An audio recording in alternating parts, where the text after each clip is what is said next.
شبے کا ازالہ، اس کے بارے میں آج کیا بات چیت کریں گے ہم؟ تو شبہ کیا شبہ ہے اس سلسلے میں بات شبہ، کریں؟ ہمیں شبہ تو بیسکلی تو ہمیں لوگوں کو چاہیے کہ وہ اپنے شبہات کے بارے میں ہمیں کال کریں اور ہم سے بات چیت کریں۔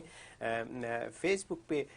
کسی نے اسی طریقے سے ایک کنفیوژن ہے ان کو، اور وہ اس کنفیوژن کے اوپر انہوں نے ایک سوال کیا ہے، تو ان کو کچھ شبہ ہے، کچھ ان کے پاس اس کا جواب بھی ہے تھوڑا سا، جو انہوں نے مجھے بتایا، جو فیس بک پہ انہوں نے لکھا، وہ ان کا شبہ اور سوال،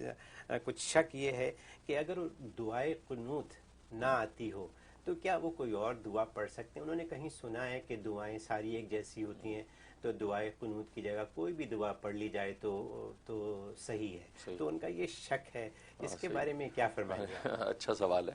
اس میں ایسا ہے کہ وہ وطر کے اندر اس وقت میں دعا تو پڑھنا واجب ہے، جی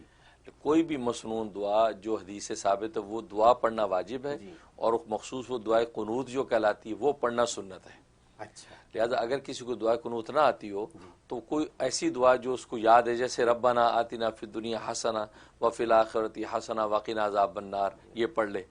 تو کوئی بھی ایسی مسنون دعا پڑھ لے، کیونکہ اس ٹائم کے اندر کوئی نہ کوئی دعا پڑھنا واجب ہے، اور مخصوص دعائے قنوت کا پڑھنا سنت ہے۔ تو بہتر یہ کہ دعائے قنوت یاد کرے،